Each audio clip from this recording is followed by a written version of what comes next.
হজের মূল কার্যক্রম যদিও জিলহজের ৮ থেকে ১৩ জিলহজ হয়ে থাকে, কিন্তু কেউ চাইলে হজের উদ্দেশ্যে এহরাম পরে হজের নিয়তে মিকাত ক্রস করে হজের স্টার্ট হয়ে থাকে এহরাম পরে, এহরাম পরার মাধ্যমে বিশেষ করে যারা হজে তামাত্তু করবেন অথবা কেরান করবেন, এমনকি ইফরাদ করবেন, অর্থাৎ হজের উদ্দেশ্যে যে যাত্রা, সেই যাত্রা হজের উদ্দেশ্যে যে এহরাম পরে তিনি তার নিজ গন্তব্য থেকে মক্কায় প্রবেশ করবেন এবং হজের মূল আনুষ্ঠানিকতা ৮ জিলহজ পর্যন্ত অপেক্ষা করবেন, সেটি শাওয়াল থেকেই শুরু করা যায়। এজন্য ইবাদতের একটা মৌসুম রমজানের শেষ হলেও আরেকটা মৌসুম শুরু হয়েছে। তো এই হজের মৌসুম যেহেতু শুরু হয়েছে, হজের সিজন যেহেতু শুরু হয়েছে, হজ সম্পর্কে আমরা সামান্য কয়েকটি কথা আরজ করতে চাই। আমরা বেশিরভাগ মানুষই হয়তো হজ করার তৌফিক হয়নি, কিন্তু হজ এমন একটা ইবাদত, যেই ইবাদতটাকে আমরা প্রেমময় ইবাদত বলতে পারি, যে ইবাদতের স্বাদ, যে ইবাদতের তৃপ্তি, যে ইবাদতের আল্লাহ তাআলার প্রদত্ত যে স্বাদ, সেটা আস্বাদন করা ইমানদারদের জন্য, প্রত্যেকটা ইমানদারের জন্য আল্লাহর পক্ষ থেকে বিশাল বড় নেয়ামত। হজের এই ইবাদতে বিশেষ করে আরাফাতের ময়দানে মিনা মুজদালিফা হাজিদের যে অবস্থান, এই পুরো কার্যক্রমগুলো সবগুলোই প্রেমময়। ইব্রাহিম আলাইহিস সালামের স্মৃতিকে আমরা অনুসরণ করি, স্মরণ করার চেষ্টা করি। হজের এই ইবাদত যার করার তৌফিক হয়েছে, তিনি জানেন যে সমস্ত ইবাদতে আল্লাহর যে সমস্ত নেকামলে বান্দা তৎক্ষণাৎ স্বাদ পায়, তৃপ্তি পায়, সেরকম ইবাদতগুলোর মধ্যে থেকে একটা হলো হজ। হজের এই ইবাদতের স্বাদ বা তৃপ্তি বান্দা তৎক্ষণাৎ লাভ করতে পারে। এজন্য আমরা শুরুতেই দোয়া করি, আল্লাহ রাব্বুল আলামিন আমাদের সবাইকে একবার হলেও বাইতুল্লাহর হজ করে দুনিয়া থেকে যাওয়ার তৌফিক দান করুন। সম্মানিত উপস্থিতি, ইসলামের অন্যতম গুরুত্বপূর্ণ একটি স্তম্ভ হলো এই হজ। ইসলামের যে 5টা স্তম্ভ আছে, আল্লাহর একত্ববাদ এবং মুহাম্মদ সাল্লাল্লাহু আলাইহি সাল্লামের রিসালাতের সাক্ষ্য দেওয়া, 5 ওয়াক্ত সালাত আদায় করা এবং যাকাত আদায় করা, রমজান মাসে সিয়াম সাধনা করা আর হজ করা, এই 5টা রোকন বা স্তম্ভের মধ্যে সবগুলো রোকনই হয় আর্থিক আর না হলে শারীরিকভাবে আদায়যোগ্য ইবাদত। একমাত্র হজ এমন ইবাদত যে ইবাদতে মানুষের শারীরিক পরিশ্রমও লাগে, আবার অর্থ ব্যয় করতে হয়। এই জন্য প্রিয় নবী সাল্লাল্লাহু আলাইহি সাল্লাম হজের অনেক ফজিলতের কথা বর্ণনা করেছেন। আল্লাহ রাব্বুল আলামিন হজ ফরজ হওয়া প্রসঙ্গে বলছেন, ওয়ালিল্লাহি আলান নাসি হিজ্জুল বাইতি মান ইসতাতা ইলাইহি সাবিলা। কোরআনে রোজা ফরজ হওয়ার ক্ষেত্রে আল্লাহ বলেছেন, কুতিবা আলাইকুমুস সিয়াম, তোমাদের উপরে সিয়ামকে ফরজ করে দেওয়া হয়েছে। নামাজ ফরজ হওয়ার ক্ষেত্রে বলা হয়েছে, আকিমুস সালাহ, তোমরা সালাত কায়েম করো। অন্যান্য বিধিবিধানের ক্ষেত্রে সরাসরি আল্লাহ তাআলা নির্দেশ জারি করেছেন, কিন্তু হজের ক্ষেত্রে আল্লাহ সুবহানাহু ওয়া তাআলা বলছেন, ওয়ালিল্লাহি আলান নাসি হিজ্জুল বাইতি মান ইসতাতা ইলাইহি সাবিলা। যার নিজ গন্তব্য থেকে, নিজ বাসস্থান থেকে, নিজের ঠিকানা এবং জায়গা থেকে বাইতুল্লাহে গিয়ে হজ করে আসার মতো সামর্থ্য থাকে, তার উপর, তার কাছে আল্লাহর পাওনা হয়ে যায়, আল্লাহর অধিকার হয়ে যায়, আল্লাহর প্রতি তার কর্তব্য হয়ে যায়, আল্লাহর ঘরের প্রতি ভালোবাসার দাবি হিসেবে তার কর্তব্যের অংশ হয়ে যায় বাইতুল্লাহর হজ করা, বাইতুল্লাহে গিয়ে হাজিরা দেওয়া। এই আয়াতের মধ্যে আপনি দেখতে পাচ্ছেন, ওয়ালিল্লাহি আলান নাস, মানুষের উপরে আল্লাহর পাওনা হয়ে যায় বাইতুল্লাহর হজ করা, যদি সে সামর্থ্য রাখে। এই বলার ধরন এবং ধাঁচ বোঝা যায় যে এটা একটা প্রেমময় ইবাদত। অর্থাৎ আপনার টাকা পয়সা হবে, সামর্থ্য হবে, এরপর আপনি ঘর বাড়ি, দালান কোঠা, ব্যবসা বাণিজ্যের উন্নতি, এই সব কিছুর চিন্তা পরে করে আল্লাহ আপনাকে যখনই সঙ্গতি দিবেন, সর্বপ্রথম কর্তব্য হলো যে আপনি হজ করবেন। এমনকি যাকাতের জন্য আপনি 1 বছর অপেক্ষা করবেন। আপনি আজকে যাকাত দেওয়ার মতো সম্পদের মালিক হয়েছেন, তো কালকে ইসলাম আপনাকে যাকাত দিতে বলে না, 2-4 মাস পরেও দিতে বলে না, 1 বছর যদি সেটা থাকে তখন আপনাকে যাকাত দিতে বলে। কিন্তু হজের বিষয়টা এরকম যে হজ করার সুযোগ যখন আছে, তার আগ মুহূর্তে যদি কেউ হজ করার মতো আর্থিক সঙ্গতি লাভ করে আর এদিকে এখনই টাকা জমা দিয়ে তিনি হজে যেতে পারবেন, সেই সুযোগ থাকে, তাহলে তার উপরে হজ করা ফরজ হয়ে যায়। এটা এমন একটা প্রেমময় ইবাদত যে আপনার টাকা হওয়ার পর, সঙ্গতি হওয়ার পর সবকিছুর আগে আপনি হজ করবেন এবং দৌড় দিয়ে চলে যাবেন। আমাদের দেশ থেকে মানুষ সাধারণত হজে যায় হলো বুড়ো বয়সে, মানুষ যায় হলো রিজেক্টেড লাইফে, যখন গিয়ে মিনা, মুজদালিফা, আরাফা কোনো জায়গায় সে ভালো করে পারফর্ম করতে পারবে না, ইবাদতগুলো সঠিকভাবে পালন করতে পারবে না, ডানে যেতে চাইলে শরীরটা বামের দিকে টানবে, এরকম জটিল পরিস্থিতিতে শরীরটা যখন শেষ হয়ে যায়, যখন সেই স্টামিনার থাকে না, স্পৃহার থাকে না, সে উদ্যম আর থাকে না, ওই বয়সে মানুষ হজ করতে যায়। আজকে আপনাদের সবাইকে আমি বলতে চাই যে সবাই পাক্কা নিয়ত করেন এবং প্রতিজ্ঞা করেন, আল্লাহ রাব্বুল আলামিনের সঙ্গে ওয়াদা করবেন যে আল্লাহ যদি কখনো সঙ্গতি দেন, আর্থিক সঙ্গতি দেন, দুনিয়ার সমস্ত কাজ পরে যখনই হজ করে আসার মতো টাকার মালিক হবেন, সবকিছু পেছনে ফেলে রেখে এক নম্বর কাজ হবে বাইতুল্লাহর হজ করা। চেষ্টা করা যাবে না ইনশাআল্লাহ? আল্লাহ আমাদের সবাইকে তৌফিক দান করুন। হজ এমন একটা ইবাদত ভাই, একবার জীবনে যারা হজ করেছেন, এমনকি উমরা করেছেন, কোন কোন সালাফ যেটাকে ছোট হজ বলেছেন, এই হজ যদি কেউ জীবনে একবার করে থাকেন, তিনি জানেন এর স্বাদ কি। মরণ পর্যন্ত হজের সেই স্মৃতিগুলো তিনি ভুলতে পারেন না। জীবনে বহু জায়গায় আপনি সফর করে থাকতে পারেন, অনেক দেশ আপনি ভ্রমণ করে থাকতে পারেন, কিন্তু হজের যে স্মৃতিগুলো, মিনা, মুজদালিফা, আরাফায় অবস্থান এবং জামারাতে পাথর নিক্ষেপ, বাইতুল্লাহর তাওয়াফ এবং অন্যান্য কর্মকাণ্ডগুলো, এগুলো যারা হাজী সাহেব তারা বলতে পারবেন, জীবনে কখনো সেই স্মৃতিগুলো তারা ভুলতে পারেন না। অন্তরে এমনভাবে সিল পড়ে যায়, এমনভাবে সেটা গেঁথে যায় যেটাকে মানুষ ভুলতে পারে না।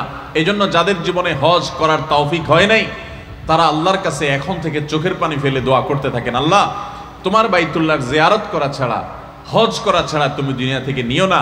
অনেক গরিব মানুষ আছেন, অনেক অভাবী মানুষ আছেন, তাদের প্রতিজ্ঞা, তাদের দৃঢ় চেতা, ইচ্ছা শক্তি আল্লাহর কাছে সেভাবে দোয়া এবং কামনা করার কারণে আল্লাহ রাব্বুল আলামিন তাদেরকে হজ করার তৌফিক দিয়েছেন। আবার বহু পয়সাওয়ালা মানুষ আছে যাদের হজ করার তৌফিক হয় নাই। এজন্য সবাই হজের নিয়ত করবো তো ইনশাআল্লাহ? শুধু নিয়ত করলে হবে না, তার জন্য এখন থেকে চেষ্টা শুরু করে দেন। আপনি একজন গরিব অভাবী মানুষ, আপনি একজন খেটে খাওয়া দিনমজুর মানুষ, আপনি একজন স্বল্প আয়ী মানুষ, আপনি হয়তো চিন্তা করতে পারেন এখন 6, 7, 8 লাখ টাকা দরকার হয় হজ করার জন্য, এত টাকা আমি কোত্থেকে জোগাড় করব? এই চিন্তা না করে আপনার কাছে এখন যতটুকু সামর্থ্য আছে সেখান থেকে অল্প অল্প সামান্য সামান্য টাকা জোগাড় করে হলেও আপনি হজের জন্য বিসমিল্লাহ করে জমা করে শুরু করে দেন, রাখতে শুরু করেন, আর এদিকে চোখের পানি ফেলতে থাকেন, দোয়া করতে থাকেন। দেখবেন অলৌকিকভাবে আল্লাহ রাব্বুল আলামিন কুদরতিভাবে আপনার সমস্ত টাকার ব্যবস্থা করে দিবেন ইনশাআল্লাহ।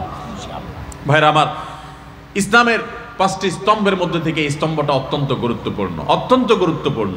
নামাজের মধ্যে শারীরিক ইবাদত আছে, রোজার মধ্যে শারীরিক ইবাদত আছে। ঈমান আনতে কোনো অর্থ দরকার হয় না, শারীরিক ইবাদত, ঈমান আনাটাও শারীরিক বিষয়। অন্তরের বিশ্বাস আর মুখের উচ্চারণ, অঙ্গ প্রত্যঙ্গ দ্বারা সম্পাদন ঈমানের রোকন। কিন্তু হজ এমন একটা ইবাদত যেটা ঈমান, নামাজ, যাকাত, রোজা এগুলোর মতো না যে শারীরিকভাবে শুধু ইবাদত করতে হয় বা আর্থিকভাবে। যাকাতের জন্য শুধু অর্থ দরকার হয়, শারীরিক কায়িক পরিশ্রম দরকার হয় না। হজ এমন একটা ইবাদত, এখানে আপনার শারীরিক পরিশ্রমও লাগে, আবার অর্থ ব্যয় করা লাগে। আপনার কোনো বন্ধুকে আপনি ভালোবাসেন, সেটা জাহির করার জন্য টাকা আছে প্রচুর, আপনার হাতে সময় নাই, ব্যস্ত মানুষ, ব্যবসায়ী মানুষ, তো অনেক সময় আপনি তাকে বলেন দোস্ত লাগলে টাকা নিয়ে যাও, সময় আমি দিতে পারবো না। আবার অনেক সময় দেখা যায় আপনি গরিব মানুষ, বন্ধুর জন্য আপনি সময় দিয়ে উপকার করতে পারেন কিন্তু টাকা দিতে পারেন না, কারণ আপনি গরিব মানুষ।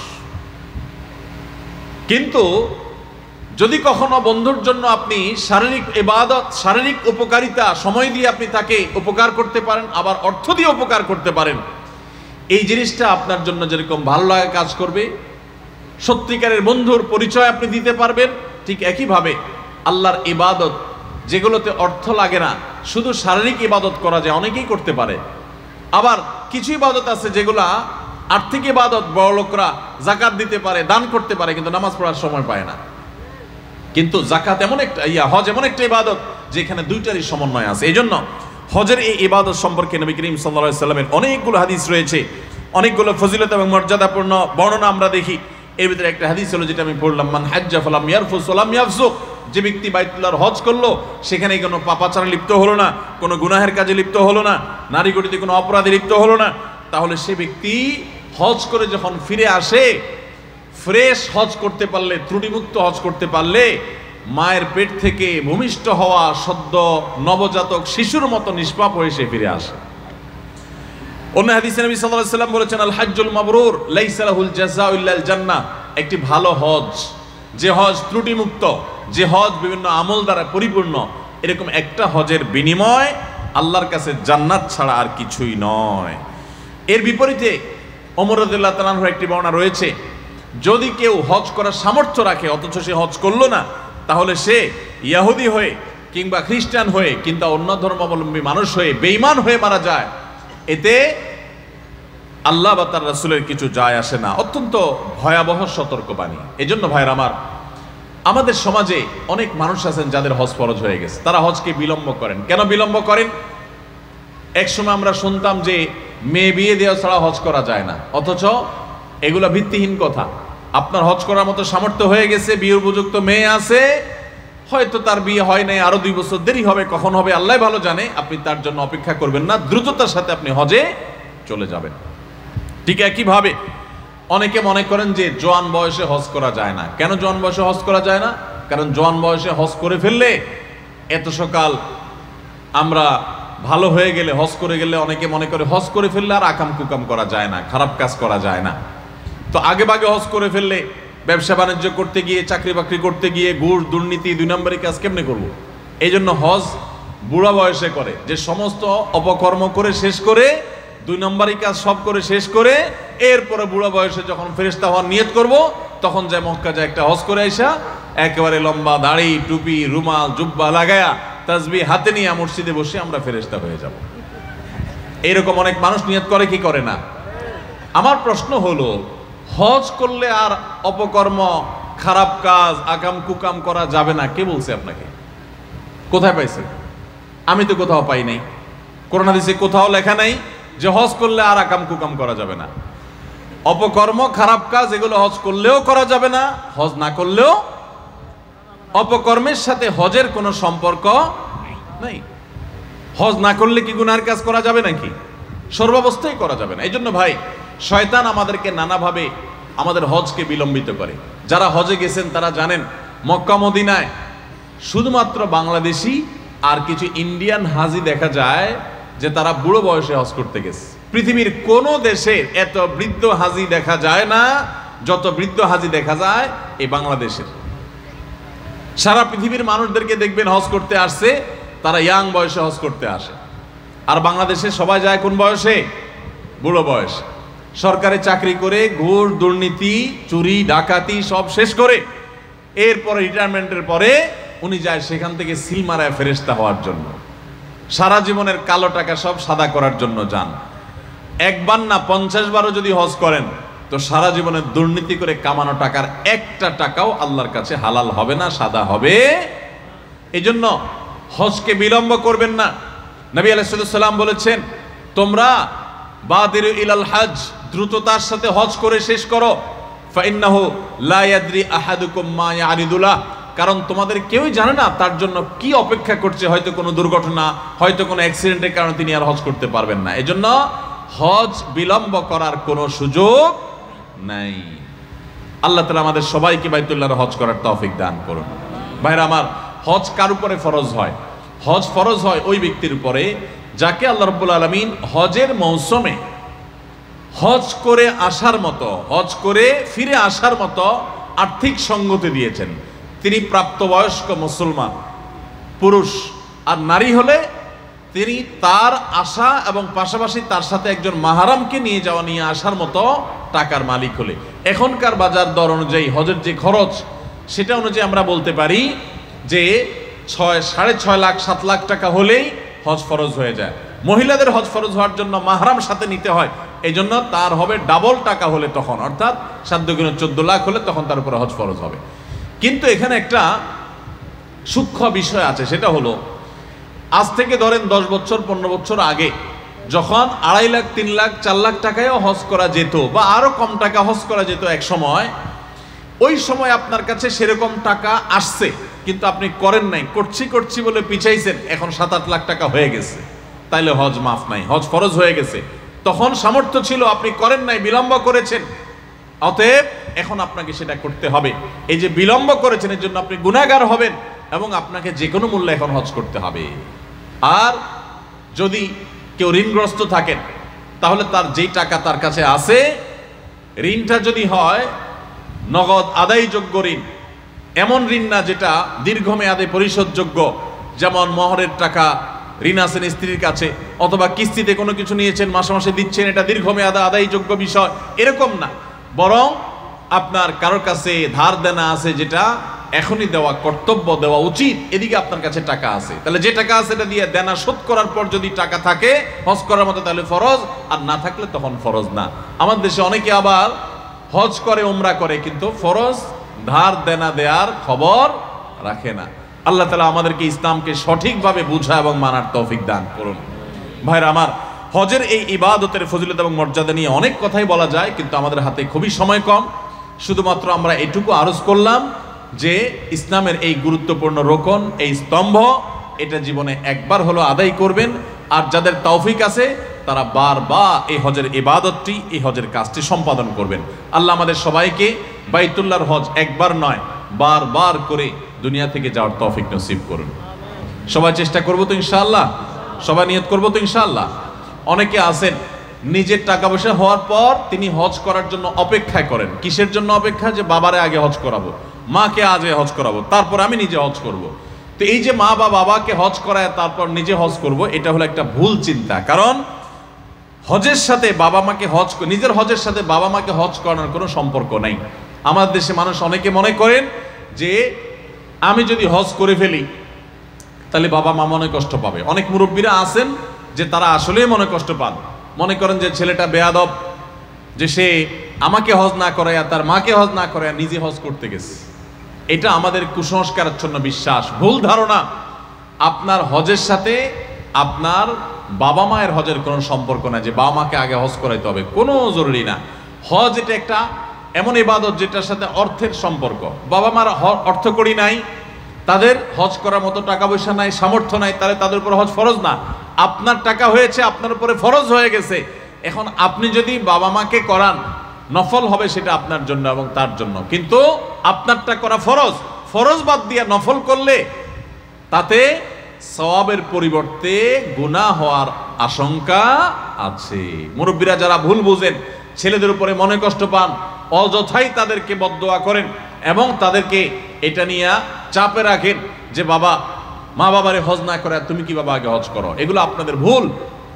সন্তানের টাকা হয়ে গেছে, সে হজ করতে যাবে। হ্যাঁ, যদি আল্লাহ তাকে এত বেশি টাকা দেয় যে সে নিজেও হজ করতে পারে, বাবা মাকেও সাথে নিতে পারে, তাহলে তো সোনার উপর সোহাগা, খুবই ভালো কথা, সেটা অনেক উত্তম কাজ। কিন্তু মাত্র একজন টাকা হজ করার মতো টাকা ছেলের কাছে হয়েছে, তাহলে এখন ছেলের উপরে হজ ফরজ, বাবা মা নয়, বরং তিনি নিজের হজ করবেন এবং বাবা মার জন্য দোয়া করবেন, চেষ্টা করবেন পরবর্তীতে তাদেরকে নেওয়ার। আল্লাহ তাআলা আমাদের সবাইকে বাইতুল্লাহর হজ এটাকে সঠিকভাবে যথাযথভাবে আদায় করার তৌফিক দান করুন। যারা হজে যাচ্ছেন বা যাবেন, আপনাদের প্রতি আমার একটা অনুরোধ, সেটা হলো হজে যাওয়ার আগে পর্যাপ্ত প্রশিক্ষণ নেবেন, পড়াশোনা করবেন, হজ সম্পর্কে ভালো করে জ্ঞান অর্জন করবেন, তারপরে হজের যাত্রা শুরু করবেন। কারণ হজ এমন একটা ইবাদত যে এই ইবাদত জীবনে যেহেতু একবার ফরজ হয়, একবার করতে গিয়ে দেখা যায় যে সঠিকভাবে করা সম্ভব হয় না। দিনে যা বারবার করা হয় 5 ওয়াক্ত নামাজ, সেজন্য এটা আমাদের ভুল হয় কম, কিন্তু হজ যেতে একবার করা লাগে, ভুল টুল হয়ে যায়, আবার জীবনে কখনো সুযোগ নাও হতে পারে। এই জন্য নির্ভুলভাবে হজ করার জন্য যথাযথ প্রশিক্ষণ দরকার, ভালো করে শেখা দরকার। আমরা সুন্নাহ ফাউন্ডেশন থেকে গত বছর হাজিদেরকে প্রশিক্ষণ দিয়েছিলাম বিনামূল্যে। আর সুন্নাহ ফাউন্ডেশনের দাওয়াতি কাজের অংশ হিসাবে আমরা গত বছর ঢাকার বিয়াম মিলনায়তনে প্রায় সহস্র হাজিকে একাধিক দফায়, কয়েক দফায় আমরা হজের ট্রেনিং দিয়েছিলাম।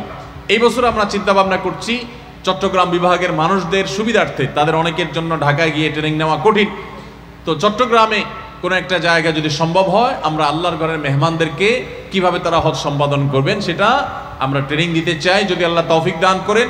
এছাড়া আপনাদের জানাশোনা উলামা একরামের তত্ত্বাবধানে যেখানে ভালো প্রশিক্ষণ হয় আপনারা হজটা শিখে যাবেন। একে তো আমাদের দেশ থেকে মুরব্বী চাচারা যান, বাবার বয়সী লোকেরা যান, যাদের হজ করার মতো শারীরিক সঙ্গতি নাই। আবার দ্বিতীয়ত হলো ভালো করে শিখে যান না, যার কারণে হজ আর হজ হয় না। হজ অনেক সময় বোম্বে হজ হয়ে যায়। বোম্বে হজ জানেন?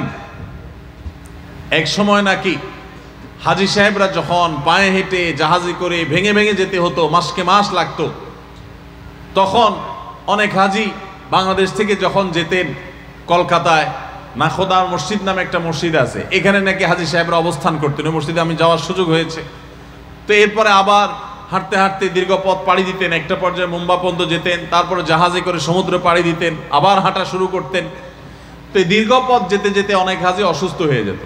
অসুস্থ হয়ে গেলে এত বেশি অসুস্থ যে তার আর হাঁটার অবস্থা নেই, আবার তাকে দেশে ফেরা পাঠানোর সুযোগ নেই, তখন তাকে নাকি মুম্বাইয়ে রেখে তারপর হাজিরা জাহাজে উঠতো। কারণ জাহাজে অসুস্থ হয়ে গেলে তখন তাকে নিয়ে কোন দিক যাবে, এই জন্য ওখানে রেখে দিত, যে স্থানীয় ট্রিটমেন্ট করে তিনি যদি ভালো থাকতেন, বেঁচে থাকতেন, তো হাজিরা হজ করে ফেরত যাওয়ার সময় তাকে নিয়ে দেশে আসতেন।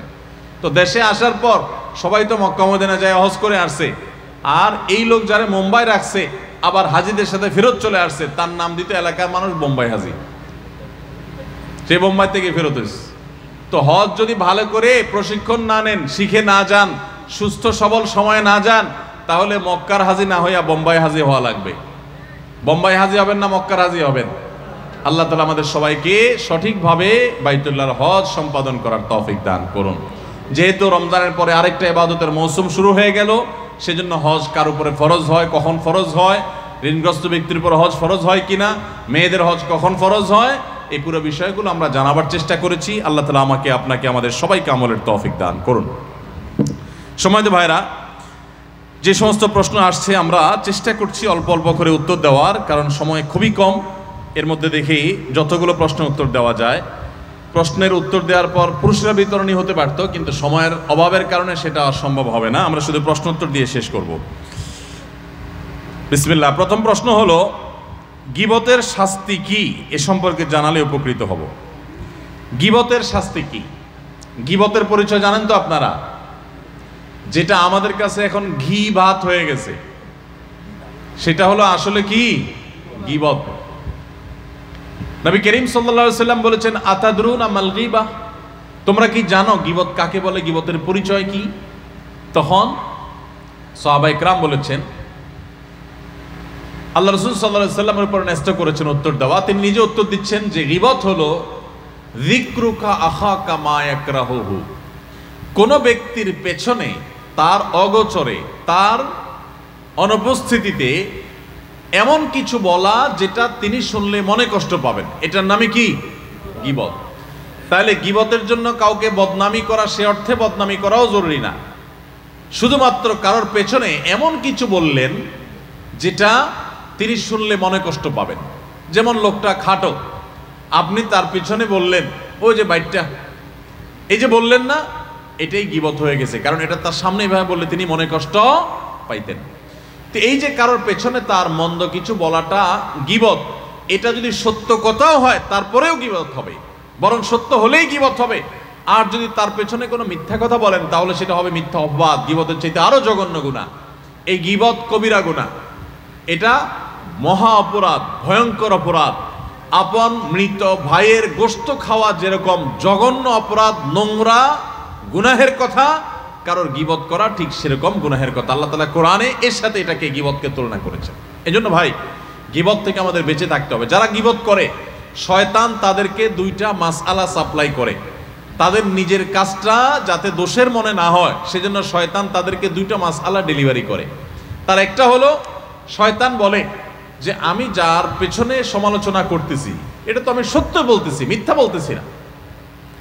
যদি কেউ কারোর গীবত করে আর আপনি বলেন, ভাই কারোর গীবত করেন না, গীবত করা গুনার কথা, তাহলে লোকটা কি বলবে? সে বলবে, ভাই আমি যেটা বলতেছি সত্য বলতেছি, আমি মিথ্যা কিছু বলতেছি না। এই লোকটা গীবতের সংজ্ঞা জানেন না। একটা লোক খারাপ একটা কাজ করেছে, তার অগোচরে আপনি রাস্তাঘাটে, দোকানে পাটে হেঁটে হেঁটে মানুষের কাছে, অনেক মা বোনরা আছেন যে কোনো মহিলার কোনো ত্রুটি পাইছে, অন্য মহিলাদের সাথে রসিয়ে রসিয়ে এটা গল্প করেন। তিনি যেটা করেছেন অন্যায়, সেই অন্যায়টাই তার পেছনে বললেই গীবত হবে। আর দ্বিতীয় যে মাসআলা শয়তান আমাদের ডেলিভারি করে, সেটা হলো, যদি কাউকে বলেন আপনি ভাই গীবত করেন না, তখন বলবে, ভাই এটা আমি তার সামনেও বলতে পারবো, আপনি কি মনে করছেন? তো সামনে বলতে পারবেন আপনি, এত বড় বেটাগিরি আপনার জাহির করার ক্ষমতা যদি থাকে, তাহলে পিছনে কেন বলতেছেন? সামনে বলেন, সেটা জায়েজ আছে, পিছনে বলা জায়েজ নাই। সামনে সুন্দরভাবে বলেন যাতে তার সংশোধন হয়। দেখুন ইসলাম কেন গীবতকে নিষেধ করেছে জানেন? গীবতের মাধ্যমে সামাজিক বিশৃঙ্খলা তৈরি হয়, অশান্তি তৈরি হয়, সম্প্রীতি বিনষ্ট হয়, সমাজ অশান্তির দিকে ধাবিত হয়। কিভাবে? একটা মানুষ খারাপ কাজ করেছে, তার অগোচরে আরেকজনের কাছে যদি তার দোষের কথা বলেন, তাহলে এই লোকটার দোষ কি সংশোধন হয়ে যাবে? যাবে না। বরং কি হবে, অন্যান্য লোক যাদের কাছে তার বদনামি করলেন, ওই লোকগুলো যার গীবত করেছেন তার সম্পর্কে ভুল ধারণা তৈরি হবে, জেদ তৈরি হবে, ঘৃণা তৈরি হবে, সমাজে তাদের মধ্যে দূরত্ব তৈরি হবে। তাহলে সংশোধন তো হলোই না, বরং তার দোষগুলা মানুষের কাছে বলে বলে বলে বলে তার অনেক ক্ষেত্রে সংশোধন হওয়ার পথ আপনি আরো রুদ্ধ করে দিলেন। গোটা সমাজের মধ্যে আপনি নোংরামি ছড়ায় দিলেন। আর যদি তার সামনে বলেন, তাহলে সেক্ষেত্রে কি হবে, ওই লোকটা তার দোষের কথা শুনে যদিও সে চেতে যায় বা উপর দিয়ে মনে কষ্ট জাহির করে, ভেতরে সে ঠিকই অনুভব করবে যে আমার তো এই দোষটা আসলে থাকা উচিত না। তাহলে তার সংশোধনের একটা সম্ভাবনা তৈরি হবে, সমাজ ভালো কিছু দেখবে। এজন্য ইসলাম বলে মানুষের প্রশংসা করবেন পেছনে আর বদনাম করবেন সামনে। প্রশংসা হবে কোথায়? মানুষের প্রশংসা করতে হয় তার সামনে না পিছে? তার অগোচরে। আর তার দোষ থাকলে সে দোষের চর্চা করতে হয়, সমালোচনা করতে হয় সামনে না পিছে? সামনে। কেন? কারণ সামনে দোষের কথা বললে তার সংশোধন হবে, আর সামনে যদি প্রশংসা করেন তাহলে তো সে ফুলে যাবে, অহংকারী হয়ে যাবে, মনে করবে আমি অনেক কিছু হয়ে গেছি। তখন অহংকারী মানুষ সমাজে বাড়লে সমাজ কি সুখী হবে না অসুখী হবে? আজকে আমাদের সমাজে এত মাস্তানি, এত মাতবরি, এত গুন্ডামি, এত টাকার বাহার, এত অস্ত্রের ঝনঝনানি, এত শক্তি প্রদর্শনের যে অসুস্থ প্রতিযোগিতা, এগুলো অহংকারের কারণে হয়ে থাকে। মানুষ যদি বিনয়ী হয়, ভদ্র হয়, ভালো মানুষ হয়, তাহলে সে তো অহংকার করবে না, সে তো মাস্তানি দেখাবে না, গায়ের জোর দেখাবে না, সে তো পেশি শক্তি প্রদর্শন করবে না। ইসলাম সেজন্য মানুষকে সামনে প্রশংসা করতে নিষেধ করে। সামনে প্রশংসা করলে মানুষ অহংকারী হয়ে যায়, ফুলে যায়, দাম্ভিক হয়ে যায়, এবং তার কারণে সমাজ অশান্তির দিকে ধাবিত হয়। আর পেছনে প্রশংসা করলে লাভ কি হয়, যে এই লোকটার প্রশংসা যখন আপনি পেছনে করবেন, যাদের কাছে করবেন, তারা তার সম্পর্কে সুধারণা তৈরি হবে, ভালোবাসা তৈরি হবে, সম্প্রীতি তৈরি হবে। মাশাআল্লাহ, তার ভিতরে এই গুণটা আছে, আমার জানা ছিল না, তাহলে তার প্রতি একটা হৃদ্যতা তৈরি হবে। এর মাধ্যমে সমাজে একটা সুন্দর আবহ তৈরি হবে। এই জন্য ইসলাম বলে মানুষের দোষ বলবেন সামনে, গুণ বলবেন পেছনে। কিন্তু এই কাজটা করতে বিরক্ত লাগে। আমরা বেশিরভাগ মানুষ হলাম এর উল্টাটা করি, মানুষের সামনে তারিফ করে পাম্পট্টি দিয়ে বাতাস দিয়ে ফুলাই তারে, আর তার দোষগুলা সব পেছনে বলি, অর্থাৎ তার কাছে ভালো সাজি, পেছনে তার দুর্নাম করে, গীবত শিকায়েত করে, সমালোচনা করে নিজের আমল বরবাদ করি, সমাজকে ধ্বংস করি। ঠিক না ভাই? ঠিক। এই জন্য ভাইরা, গীবত জঘন্য অপরাধ। সারাদিনে সবচেয়ে বেশি যে পাপ, যে কবিরা গুনাহ আমাদের দ্বারা হয়, তার ভিতরে একেবারে শীর্ষস্থানীয় কবিরা গুনাহ হলো এই গীবত। ঘরে ঘরে, জনে জনে এই গীবত হয়। অনেক সময় গীবত যে করি আমরা টেরও পাই না। ইসলামের নামে গীবত অনেক সময় করি আমরা। ইসলামিক বিভিন্ন গ্রুপ, বিভিন্ন দল, বিভিন্ন মত, বিভিন্ন বলয়, বিভিন্ন গোষ্ঠী, তাদের মধ্যে দেখবেন একদল আরেক দলের অমুকের বিরুদ্ধে, তমুকের বিরুদ্ধে ব্যক্তিগত বিষয়গুলো নিয়ে তারা রসিয়ে রসিয়ে গল্প করে করে তারা সমালোচনা করছেন। শয়তান তাদেরকে বুঝতেও দিচ্ছে না যে তারা কবিরা গুনাহে লিপ্ত হয়েছেন। আছে না নাই? ভাইরা আমার, আমরা কোনো মুসলমান ভাইয়ের দোষ চর্চা তার পেছনে করতে যাব না। গীবতের শাস্তি কি? শাস্তি হলো, আপনারা মেরাজের সে হাদিসটি অনেকেই শুনেছেন। প্রিয় নবী সাল্লাল্লাহু আলাইহি ওয়াসাল্লাম মেরাজ যখন গিয়েছেন, তখন সেখানে তিনি দেখেছেন কিছু জাহান্নামী মানুষের শাস্তির চিত্র। ভয়াবহভাবে তাদের কিছু শাস্তির চিত্রকে আল্লাহ রাব্বুল আলামিন নবী সাল্লাল্লাহু আলাইহি ওয়াসাল্লামকে দেখিয়েছেন। প্রশ্ন উঠতে পারে, জাহান্নামে তো এখনো কেউ যায় নাই, কিভাবে এত সকাল তিনি জাহান্নামের শাস্তির চিত্র দেখেছেন? উত্তর হলো, গায়েব এবং অদৃশ্যের জগতের পুরো পরিস্থিতিটা আসলে কেমন এটা আল্লাহ তাআলা ভালো জানেন। তবে সম্ভাব্য একটা রূপ এমন হতে পারে যে হয়তোবা সেটা ছিল ডামি, যে এরকম হবে তেমনটি আল্লাহ তাআলা তার নবীকে দেখিয়েছেন। তো তিনি এরকম শাস্তিগুলোর ভিতরে একটা দেখেছেন যে কিছু লোক, তাদের কিছু নখ আছে, এই নখগুলো সাধারণ নখের মতো না, এগুলো সবগুলো হলো পিতলের, অত্যন্ত শক্ত। এই নখগুলো অত্যন্ত ধারালো। এই নখগুলো দিয়ে তারা তাদের নিজেদের মুখ এবং নিজেদের বুককে তারা ছিঁড়ে শেষ করে ফেলছে, রক্তাক্ত করে ফেলছে। এটা যে তারা সাধে করছে তা না, অর্থাৎ এটা অটো হয়ে গেছে, স্বয়ংক্রিয়ভাবে হচ্ছে, তাদের নিজের ইচ্ছার বাইরেই হচ্ছে। নিজের শরীরকে নিজে, ছোট ছোট বাচ্চা যেরকম নিজে না বুঝে খামচি দিয়ে নিজের চেহারাকে লাল করে ফেলে, রক্তিম করে ফেলে, ঠিক এমনি ভাবে জাহান্নামীদের মধ্যে কিছু জাহান্নামী তারা তাদের নিজেদের ধারালো এবং তামার তৈরি লোক দিয়ে আল্লাহ তাআলা তাদেরকে শাস্তি দিবেন, যে অটোমেটিক তাদের নিজেদের মুখ, তাদের বুককে তারা ছিঁড়ে ফেলবে, রক্তাক্ত হবে, জ্বলতে থাকবে, ব্যথায় কাতরাতে থাকবে, আবার করতে থাকবে, এটা তাদের হাতে থাকবে না। এই শাস্তিগুলো যখন হচ্ছিল, নবী সাল্লাল্লাহু আলাইহি ওয়াসাল্লাম জিজ্ঞাসা করেছিলেন জিবরিলকে, ভাই জিবরিল, এই কঠিন শাস্তির মুখোমুখি যাদের করা হয়েছে এই লোকগুলোর অপরাধ কি ছিল? তখন জিবরিল নবী সাল্লাল্লাহু আলাইহি ওয়াসাল্লামকে জানিয়েছেন, এদের অপরাধ ছিল তারা দুনিয়াতে মানুষের পেছনে গীবত করে বেড়াতো। এই জন্য গীবতের গুনাহ থেকে বেঁচে থাকবো তো ইনশাআল্লাহ। আল্লাহ তাআলা আমাদের সবাইকে তৌফিক দান করুন। কোন মহিলা তার উত্তরাধিকার সম্পত্তি সম্পূর্ণ আল্লাহর রাস্তায় দান করতে পারবেন কিনা?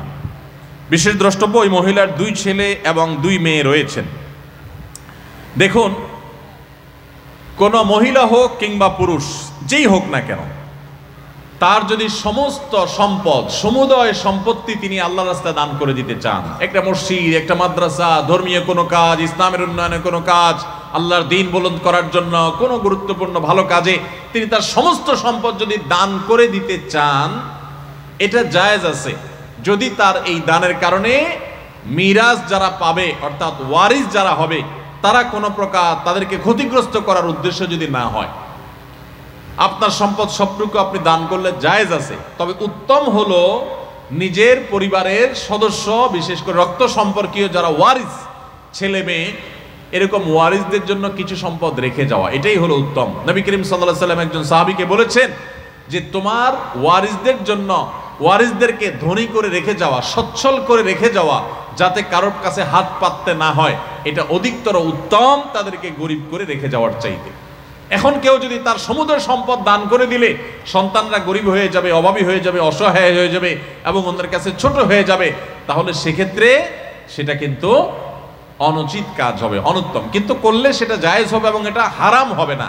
বিশেষ করে যদি এমন হয় যে সন্তানদের আরো আছে, তারা চলতে পারবে, সলভেন্ট, শিক্ষিত, স্বাবলম্বী, নিজের পায়ে যে দাঁড়িয়ে গেছে, তাহলে সমস্ত সম্পদ যদি কেউ দান করতে চায় সেটা কি হবে না? গুনাহ হবে না।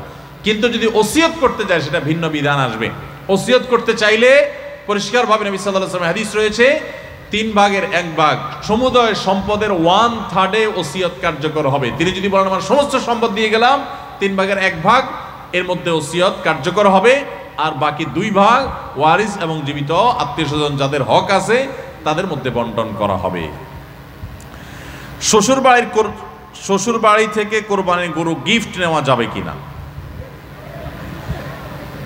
আপনাদের চট্টগ্রামের জনপ্রিয় গুনাহ, তাই না? সিলেট, চট্টগ্রামে একটু বেশি হয়, সারা বাংলাদেশেই হয়, কিন্তু এদিকে একটু বেশি হয়। শ্বশুর বাড়ি থেকে কোরবানি গরু বা কোরবানির ছাগল গিফট নেওয়া যাবে কি না? উত্তর হলো যে শ্বশুর বাড়ি থেকে গরু কিংবা ছাগল এগুলো গিফট নিতে পারেন যদি আপনি এত ফকির হন, এত ফকিন্নির পুত হন যে আপনার বাপ দাদা 14 গোষ্ঠী গরু ছাগল চোখে দেখে নাই। তাহলে সেক্ষেত্রে আপনি গরিব হলে, এই ফকির হলে যদি ভিক্ষা চান শ্বশুরের কাছে, আর শ্বশুরের আল্লাহ অডেল সম্পদ দেয়, দয়া করে মায়া করে খুশি মনে যদি দেয়, বহু যদির পরে আপনার এই গরু হালাল হতে পারে। কিন্তু আমাদের সমাজের সচরাচর এই শ্বশুর বাড়ি থেকে কোরবানি গরু ছাগল দেওয়ার যে প্রচলন আছে, এটা যৌতুক হিসাবেই দেওয়া হয়। আর এই যৌতুক হিসাবে কোরবানির গরু ছাগল শ্বশুর বাড়ি থেকে নিলে সেটা জায়েজ হবে। আপনি বলবেন হুজুর ফার্নিচার নেই নাই তো, মোটরসাইকেল নেই নাই তো, নগদ টাকা নেই নাই তো, আল্লাহর রাস্তায় আল্লাহকে খুশি করার জন্য বিসমিল্লাহ আল্লাহু আকবার বলে জবাই করার জন্য কোরবানির গরু নিছি ভাই, এটা কেন হারাম হবে? তা আমার প্রশ্ন হলো যে আপনি কোরবানির নিয়তে, কোরবানির উদ্দেশ্যে যদি গরু চুরি করেন, সেটা কি হালাল হবে না হারাম হবে? নিয়ত কিন্তু ভালো, কোরবানি করবেন খালেস নিয়তে, এই জন্য করছেন কি গরু চুরি, হালাল হবে না হারাম হবে? কোরবানির নিয়তে গরু চুরি করা যেরকম হারাম, কোরবানির নিয়তে শ্বশুরবাড়ি থেকে যৌতুক নেওয়াটাও কি হারাম। হ্যাঁ, যেটা বললাম যে শ্বশুরের অঢেল আছে, তিনি খুশি হয়ে জামাইকে দিচ্ছেন, গরিব বলে না, অনেক সময় ভালোবাসা দিয়ে, তো সেটা বহু যদির পর জায়েজ হতে পারে, কিন্তু কোন অবস্থাতে এটা উচিত না। থাকলেও শ্বশুরের দেওয়া উচিত না। কেন দেওয়া উচিত না?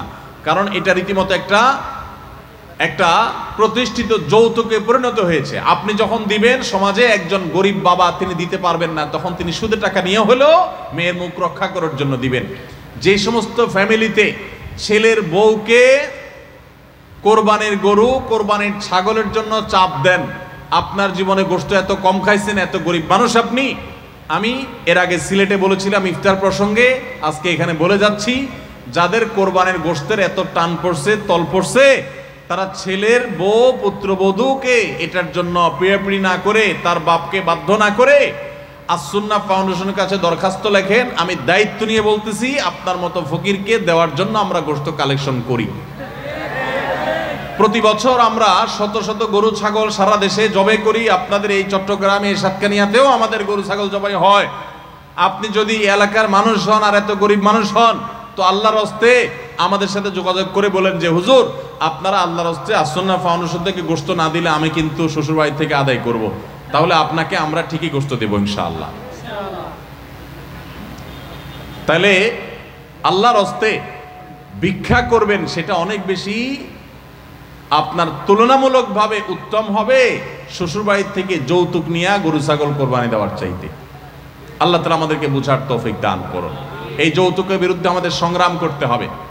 অনেক ফ্যামিলিতে আছে যে বলে যে আসলে আমরা তো চাই নাই, আমার শ্বশুরবাড়ি থেকে বা আমার ব্যয় হিসাব খুশি হয়ে দিছেন, জোর করে দিছেন, আমি নিতে চাই না।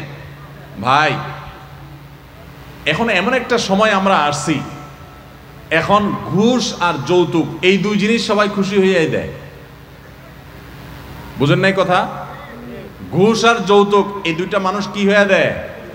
খুশি মনে দেয়। কারণ বেজার মনে যদি দেয় তাহলে তো খবর আছে। বুঝেন নাই?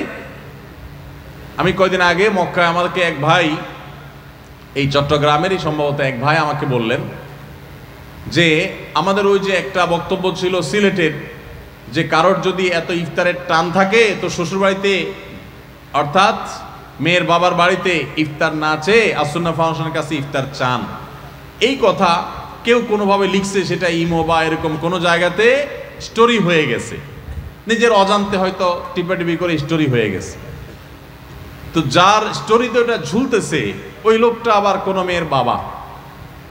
তো সে বেচারা মেয়ের শ্বশুরবাড়িতে খুব ধুমধাম করে ইফতার আইটেমগুলো কিনে কিনে পাঠাইছে মেয়ের সুখের জন্য।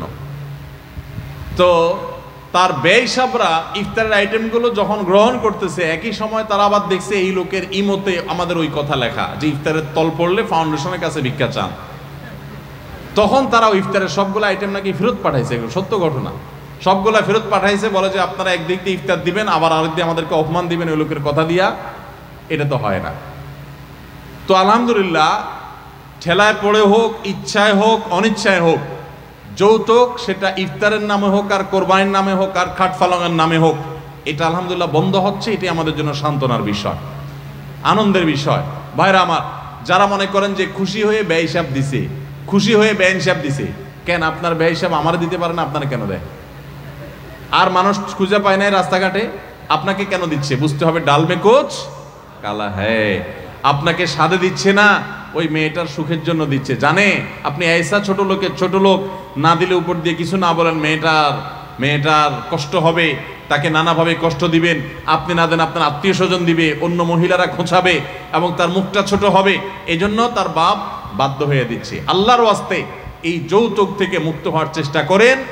একজন বাবা তার মেয়েকে, একজন মা তার মেয়েকে জন্ম থেকে বড় করে একজন প্রাপ্তবয়স্ক মানুষ বানিয়ে শিক্ষিত করে তারপর আপনার কাছে দিয়ে দিয়েছে, বিয়ে দিয়ে দিয়েছেন, আপনার সংসারে চলে আসছে সারা জীবনের জন্য। মানুষটাকে গড়ে তুলছেন তার বাপ মা, আর তার সুফলটা ভোগ করছেন আপনি। আপনার উচিত বরং শ্বশুর বাড়িতে গিয়ে শ্বশুর শাশুড়িকে খেদমত করা, টাকা পয়সা দেওয়া, হাদিয়া তোফা দেওয়া। কারণ তাদের আজ তো একটা মেয়ে তুলে নিয়ে আসছেন, কত বড় ছোট লোক হলে তারা আস্ত একটা মেয়ে তুলে দিছে, আবার সাথে আপনি যৌতুক আশা করেন। এই সমস্ত কুপ্রথার বিরুদ্ধে আমরা সংগ্রাম করবো তো ইনশাআল্লাহ। কারা কারা শ্বশুর বাড়ি থেকে গরু ছাগল নেবেন হাত তোলেন।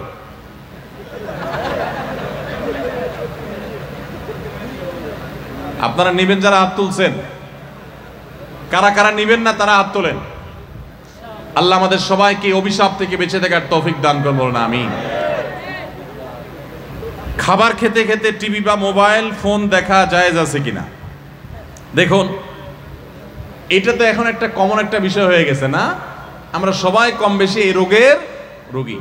দেখুন, খাবার খেতে খেতে টেলিভিশন বা মোবাইলের স্ক্রিনে যদি হালাল কিছু দেখেন, ভালো কিছু দেখেন, তাহলে সেটা হারাম হবে না। আর হারাম কিছু দেখলে সেটা খেতে খেতে দেখলেও নাজায়েজ হবে, অন্য সময় দেখলেও হারাম হবে। হারামটা সর্বাবস্থা হারাম। ভালো কিছু দেখলে খেতে খেতে সেই দেখাটা বা ওই দেখা অবস্থায় খাওয়াটা হারাম হবে না, কিন্তু অবশ্যই এটা অনুত্তম কাজ। কেন অনুত্তম কাজ? কারণ এটা আমাদের স্বাস্থ্যের জন্য ভালো নয়। ডাক্তাররা আমাদেরকে বারবার সাবধান করে খাবার সময় খাবারের প্রতি মনোযোগী হতে হয়। অন্য মনস্ক হয়ে খেলে তার স্বাস্থ্যগত উপকারিতার চাইতে অনেক সময় ক্ষতির আশঙ্কা থাকে। তো এই জন্য এটা এমনিতে অনুচিত। তাছাড়া এটা নেশার লেভেলে চলে গেলে, এডিকশনের লেভেলে চলে গেলে, আসক্তির লেভেলে চলে গেলে তখন মানুষ এরকম করে। সেজন্য যথাসম্ভব এই বদভ্যাস থেকে আমাদের দূরে সরা উচিত। অনেকে আছে বাচ্চাকে মোবাইল না দেখাইলে, কার্টুন না দেখাইলে, ভিডিও না দেখাইলে বাচ্চা খায় না। আছে না নাই? ভাইরা আমার, আমি খুব শক্তভাবে বলতে চাই, বাচ্চাকে মোবাইল দেখায়া, কম্পিউটার বা টেলিভিশনে কোনো ভিডিও কোনো কিছু দেখায়া খাওয়াবেন না। এটাতে বাচ্চার খাওয়ার উপকারিতা যা হয় তার চাইতে ক্ষতি আরো বেশি হয়। এটা করবেন না। এখন আপনি বলবেন এটা না দেখালে তো খাওয়ায় না। আমার কথা হলো, আপনি একদিন দেখানো ছাড়া খাওয়ান, 2 দিন 3 দিন, যদি সে না খাইতে চায় খাওয়ায়েন না। তাকে বলে দেন যে তোমাকে এই সব দেখতে দেওয়া হবে না, তুমি খাওয়া খাও, আর না খাইলে না খাও। ওই যে এক মুরব্বী চাচার দেখছেন না, সারির সময় শেষ, খাইলে খাও না খাইলে না খাও, সিলেটি ভাষায়। তো বাচ্চারে বলবেন যে বাচ্চা শুনো, কোনো মোবাইল টোবাইল দেখানো হবে না, খাইলে খাও না খাইলে না খাও। বাচ্চা দেখবেন একদিন খাবে না, দ্বিতীয় দিন খাবে না, তৃতীয় দিন খাবে না, এরপরে দেখবেন এক সময় ও খাবে, ওর বাপ মা 14 গোষ্ঠী একসাথে খাবে। খাবে না মানে আপনি আবার মনে করবেন যে হুজুর তাহলে বাচ্চা মরে যাবে না। না, এত সোজা না মানুষের মরণ। 2, 4, 5, 7 দিন না খাইলে মানুষ মরে না, এত সোজা না। যখন ঠেলায় পড়বে দেখবেন ও খাবে, ওর বাপ মাও সাথে খাবে। এগুলো সব আমাদের হীনমন্যতার কারণে হয়েছে যে বাচ্চা হুজুর মোবাইল না দেখাইলে খায় না। কে বলেছে আপনাকে?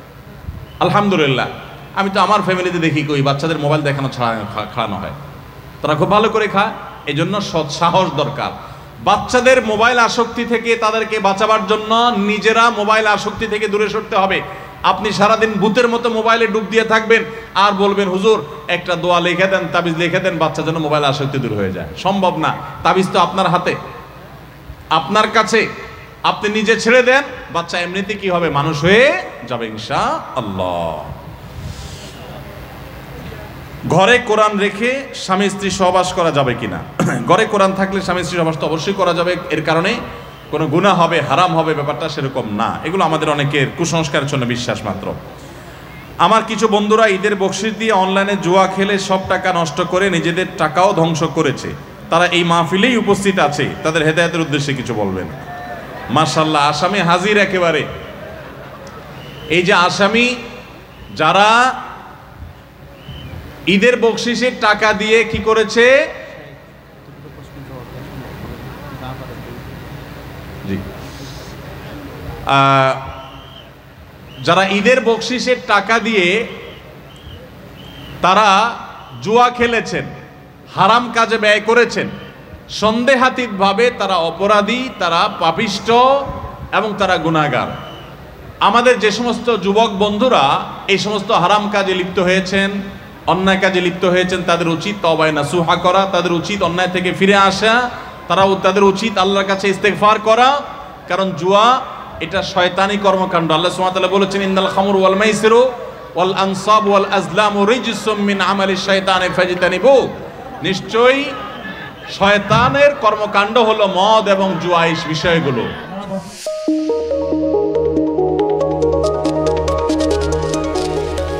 Satkania online media.